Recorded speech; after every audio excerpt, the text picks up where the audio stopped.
You're listening to the Dibbly-Dobbly podcast. Remember to like, share, comment, subscribe, and click the bell to make sure you get the latest episodes of the podcast. Be sure to like and share our Facebook page and follow us on Twitter and on Instagram. Let's move on to our next topic, Graham, and talk about having a clear mind and what are the benefits of having a clear mind when playing cricket. Now, it's one of the 4 pillars of the game mindset framework you mentioned in Mindful Cricket. Graham, it's important to have a clear mind, composure, clarity, being able to fully focus and concentrate in high-pressure moments in games of cricket. But that's easier said than done, isn't it? And it's something that players and teams struggle with, is finding a method in a way to be able to clear their mind. Because in cricket, there's a lot of distractions going on. And we see teams just lose all momentum in games in high-pressure situations when they don't have a clear mind and not fully focusing or concentrating when batting, bowling, or fielding. A prime example of that I saw recently was New Zealand against England in that second test match at Trent Bridge. When England applied the pressure back onto them, they weren't composed, they didn't have a clear mind, and they were ragged, and England just, bullied them essentially. So it's very important to have a clear mind and being able, because it's the difference between winning and losing a game, really. And New Zealand lost the game there. They did from that moment. Batsmen, bowlers, wicketkeepers, and fielders develop routines to allow them to focus, switch on or switch off, as we say in cricket, in between balls. And everyone has a different method when it comes to that. And you mentioned this in the book, Graham, the 1, 2, 3 reset your concentration, which is one method that players can use to reset their focus and concentration. But having a clear mind is important in cricket, Graham, but it's also important in everyday life.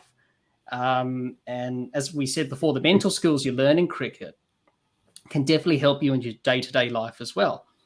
You mentioned that there's 3 core principles that you mentioned that build a clear mind, and they are cultivate composure, focus in the moment, keep it simple, and adapt fast.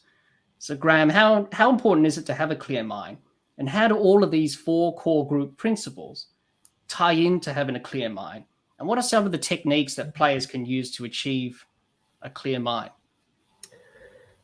Yeah, I use the words clear mind, but of course your mind's not completely clear. It doesn't mean there's nothing going on. But over the years, I suppose, I don't know how many thousands of sports psychology books and research articles and so on I've read. Somebody asked me at a dinner recently, and they just said, "So sum up psychology. Like, what is performance psychology?" And I said to them, if you look at the research these days, particularly the stuff that's going on in military and other high performance areas, it is all about focus. It is, where do I pay attention? That's it. You could pretty much put anything else out of the equation. So to me, a clear mind is, can I bring a mind that is clear of the distractions and the noise that's going on around, so I can focus. Because if I can be focused on that delivery, if I can be around this moment and what's going on, then I'm going to be able to bring my best. And that's where some of the mindfulness training techniques that are useful with cricketers, but you'll find most AFL footballers, or many AFL footballers, and certainly the majority of Olympic athletes practicing mindfulness training. Mindfulness training is simply practicing bringing your attention back into the present moment without judgment.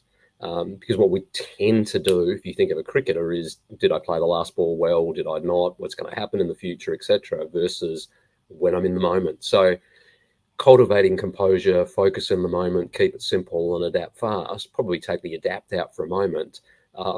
Those 3 kind of run together. If I can keep it simple, which means I know what my game is and I just focus on owning my space and holding my shape. If I've practiced some skills around composure, some calming, etc., and as you very rightly said, Jack, in your everyday life, it's the ability to be focused in the moment. We're doing something like this. Can I be focused on this rather than on other things that are going on now or in the future? Everybody would relate to that, whether they're a student, whether they're parents, whether they're a business person. We're at our best when we bring our attention into the present moment. And And what we need to ideally learn to do, which is so damn hard, is to not bring judgment. It's the ability to accept. And boy, I've seen it so often over the years with sports people. It's not when something goes wrong that's the problem. It's the it's the wake. It's the emotional wake of that flows over. I had a bad decision from the umpire, and now I'm still distracted by it. So there is some training individuals can do day in, day out around mindfulness, and there's plenty of programs for that. And then you bring it into cricket by applying it, by understanding what your space and shape are. And just simple things, like as I mentioned earlier, if you're gonna have somebody throw 30 balls at you in 3 minutes in the nets, you're not practicing refocusing.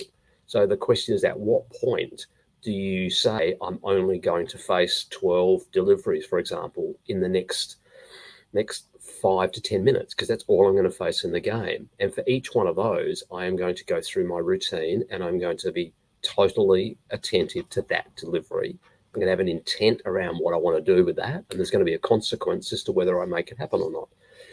Then you're actually practicing focusing. So to me, that's the game mindset piece. That's that ability to clear your mind of other stuff, focus on what you need to in that moment, and you can train yourself to do that. Absolutely. Because I do a bit of mindfulness and meditation. It's just so hard to clear your thoughts and just focus on one thing, like your breathing. I think you mentioned it in the book, centered breathing, which is one of the techniques you mentioned. Yeah. And it's just so hard in our everyday lives just to sit down and just take a breath and just be able to sit still for like 5 minutes or so. It's so very hard to do. But if you keep practicing it, you'll probably master it, and the benefits are very beneficial for everyone. Yeah, I think it's been described as that basic mindfulness practice. If I just sit quietly and I focus on my breathing and try to be, in a sense, be non-judgmental. Then my mind drifts. I bring it back, and what you're doing is push-ups. You're practicing, and the neuroscience very clearly shows that you change the neural pathways in your brain by doing that style of training. That you get better at reducing stress. You get better at being able to shut out distractions. Because a human mind is amazing. I'm just sitting in an office here at the moment. There are millions of things that I could focus on here. It could be the feel of a pen. It could be the what I can see in the screen here. It could be the thought of the client that I just saw a few minutes ago, or the one that I'm going to see in a while.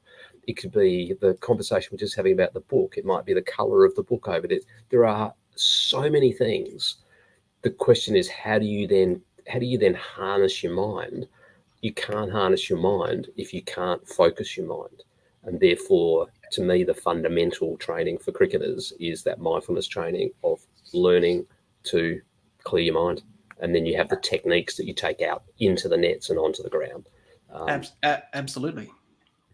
Hi, everyone. Hope you enjoyed our cricket discussion with former first-class cricketer and sports psychologist Graham Winter.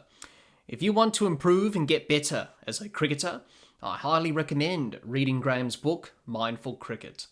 After reading the book myself, I learnt loads about the mental side of cricket and how by having the right mindset can help you to be the best cricketer you can possibly be. Head over to Mindful Cricket to get a copy of the book. Link to Mindful Cricket website is in the description.